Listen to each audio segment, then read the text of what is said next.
आज मैं माननीय सुप्रीम कोर्ट के मुख्य न्यायाधीश CJ रामन्ना साहब से मैं अपील है, आपने कल और आज के प्रेस में आपने कहा न्यायालय में लंबित मामलों की सुनवाई के लिए न्यायाधीशों की नियुक्ति अति आवश्यक है और शीघ्र ही न्यायाधीश भरे जाएंगे।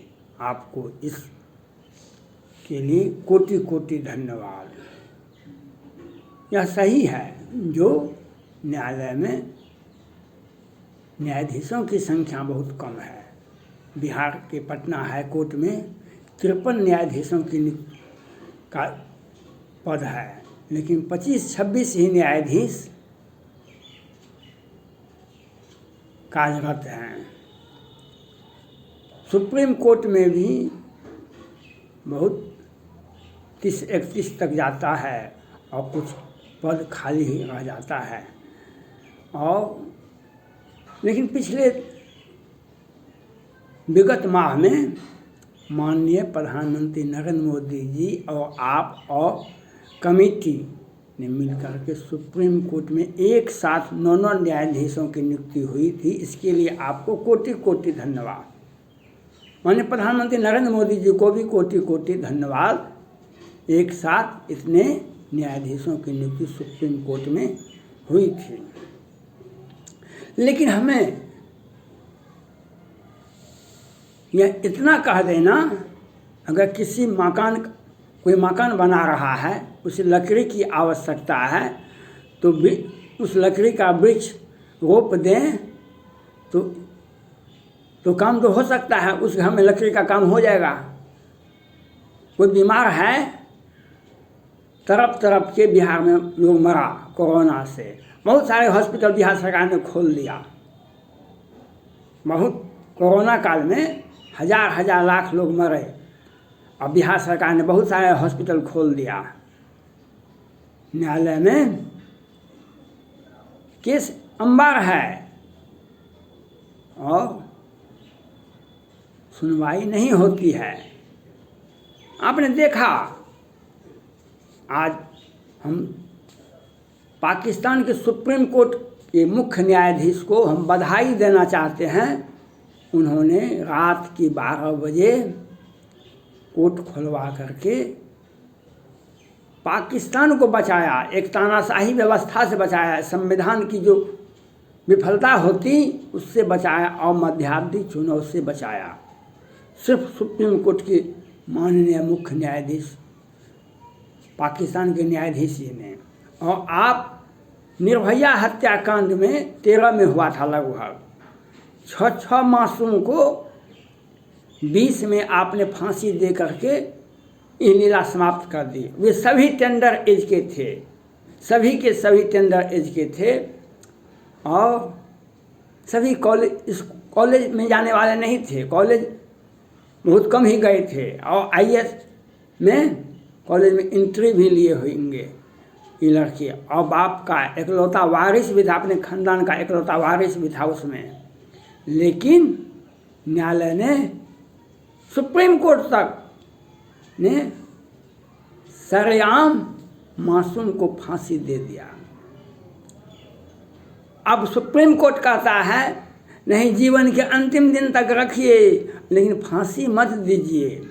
निकिता तोमर की हत्या दिन के उजाले में कॉलेज कैंपस में हुआ था, लेकिन वहाँ के न्यायाधीश ने आजीवन कारावास की दी, क्योंकि दूसरा पक्ष का अभियुक्त पक्ष मुसलमान था और उसके परिजन धमकी दे रहे थे सज़ा अधिक नहीं हो, उससे भविष्य उसका खराब हो जाएगा।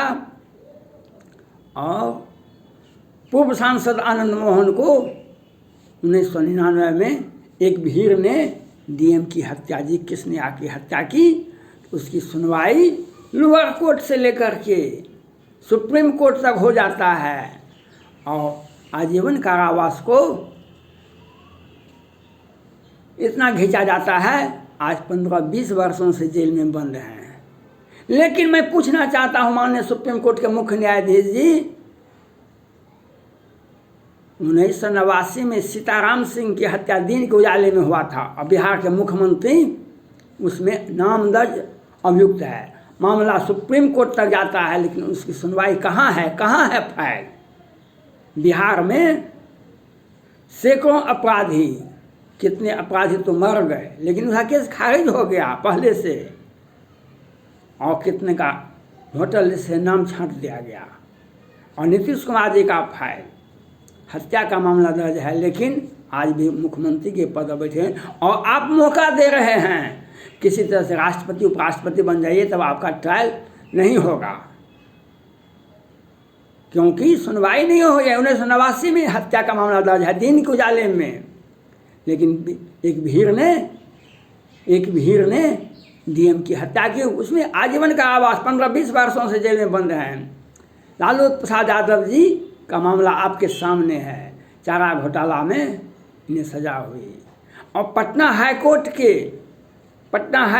के वरीय न्यायाधीश राजेश कुमार जी ने राष्ट्रपति भवन, सुप्रीम कोर्ट और प्रधानमंत्री कार्यालय को विधिवत सूचना दी गई 2020 में ही, जो बिहार सरकार किस तरह से लोअर कोर्ट और वैकेंट कोर्ट से ऋण घोटाले के बड़े आरोपियों को जमानत दिलवाते हैं। कितना घोटाला हो रहा है बिहार में, और इसकी आपको विधिवत सूचना दी जाती है, लेकिन नीतीश कुमार मुख्यमंत्री पर एफआईआर नहीं होता है। ये विडंबना है न्यायालय का या सरकार का कि जनता का, किसका। लखनलाल ने कहा था प्रोर शाम से, मुंद हो आँख कतहों को चुनाही, आँख मूंद लीजिए सब कुछ ठीक है। न्यायालय एक माध्यम है न्याय देने का, न्यायालय एक माध्यम है न्याय देने का। सबसे बड़ा न्यायाधीश होता है राम, सबसे बड़े न्यायाधीश होते हैं कृष्ण, सबसे बड़े न्यायाधीश होते हैं मोहम्मद पैगंबर, सबसे बड़े न्यायाधीश होते हैं जीसस क्राइस्ट। आज क्या स्थिति है? पटना हाईकोर्ट के मुख्य न्यायाधीश करोल साहब ने कोरोना काल में पटना हाईकोर्ट में चक्रधारी शरण सिंह और शाह जी का खंडपीठ जांच कर रहा था। उस बीच में आ गए कुमार साहब और मुख्य न्यायाधीश करोल साहब, अब प्रत्येक दिन सुनवाई किए। बिहार और कोरोना से मरने वालों की संख्या बिहार सरकार ने नहीं बताया, कहा कि केंद्र सरकार का पोर्टल है, हम नहीं बता सकते हैं। और बिहार सरकार ने कहा बिहार भारत का पहला राज्य होगा जो कोरोना से मरने वालों को हम 4 लाख रुपया देंगे। और आप भी सुप्रीम कोर्ट भी सुनवाई करा है, बिहार सरकार ने 5 रुपया भी किसी भी व्यक्ति को नहीं दिया, मृत्यु प्रमाण पत्र भी बनने नहीं दिया, जांच भी नहीं दिया। कोरोना काल में जो मर गए, आज वह परिवार विक्षिप्त है, आज उसका परिवार दर का ठोकर खा रहा है। लेकिन न्यायालय बिहार सरकार को कुछ भी नहीं कर रही है, नहीं पटना हाईकोर्ट कुछ कर रही है, नहीं सुप्रीम कोर्ट कर रही है, और बिहार सरकार सिर्फ घोटाला कर रही है। बिहार सरकार सिर्फ घोटाला कर रही है। कल परसों में सीबीआई ने 169 करोड़ पर एक सप्लायर को, एनजीओ चलाने वाले पर आरोप पर दाखिल कर दिया। वह उसका नाम था शर्मा जी। उसको आदेश किसने दिया? बिहार सरकार ने। उस पर एफआईआर हुआ नहीं हुआ, उस पर बिहार सरकार पर एफआईआर नहीं हो रहा है, लेकिन सप्लायर जो सड़क पर था उसके नाम पर संस्था बना करके पैसा उगाही किया गया, उसके ऊपर आरोप पत्र दाखिल किया जाता है सीबीआई के द्वारा। और जो वन ज्वर किसे नहीं बलकावा, मच्छर काहे कलंक न लावा, चिंता सांपनी को कहने खाया, कहने पद पाए बढ़ाया। और उससे भी बिहार में मुजफ्फरपुर बालिका गृहकांड हुआ था। आपसे पहले गोगोई साहब थे सुप्रीम कोर्ट के मुख्य न्यायाधीश, उनको पता चला कैसे, उस जांच करवाए, एक न्यायाधीश जिला न्यायाधीश को जांच का आदेश दिए, वो जजमेंट भी दे दिया। और उस जजमेंट को आपको देखना चाहिए बिहार सरकार ने उस पर लागू किया कि नहीं किया। और आप कहते हैं हम पुनः जांच करेंगे, पुनः प्रश्न पूछेंगे बिहार में और उस पर FIR होना चाहिए। आज मुजफ्फरपुर बालिका गृहकांड के तो बंद हो गया संस्था, बिहार सरकार उसको आवंटन देती, बिहार सरकार उससे संचालित करवाती थी। आज मुजफ्फरपुर नहीं बालिका गृहकांड, अब पटना गायघाट बालिका गृहकांड हो रहा है। ये भारत का न्यायालय की व्यवस्था है और बिहार सरकार की व्यवस्था है जो सरकार के संरक्षण में बालिका गृहकांड होता है। मुजफ्फरपुर बालिका गृहकांड क्या कहता है? 11 बच्ची की हत्या होती है, 34 के साथ बलात्कार होता है। यही है बिहार सरकार, और सुप्रीम कोर्ट कोई ठोस कार्रवाई बिहार सरकार पर नहीं किया आज तक। और 29 मार्च 2021 को 55 सेना जवान की हत्या होती है दिन के 12 बजे से 3 बजे के बीच में। बिहार सरकार किसी भी अभियुक्त को कुछ 30 आदमी का नाम दिया गया था, कितने को गिरफ्तार किया किसी और कितने को छोड़ दिया गया है, अभी कितने फरार हैं। रुपेश कुमार सिंह की हत्या होती है, सभी अभी तक गिरफ्तार नहीं। 2 साल बीत जाता है, सत्ता में बैठे व्यक्ति बिहार सरकार अपने लोगों का, और हत्या का सैकड़ों हत्या का मामला फाइल गोल है बिहार में, पटना हाई कोर्ट से लोअर कोर्ट से।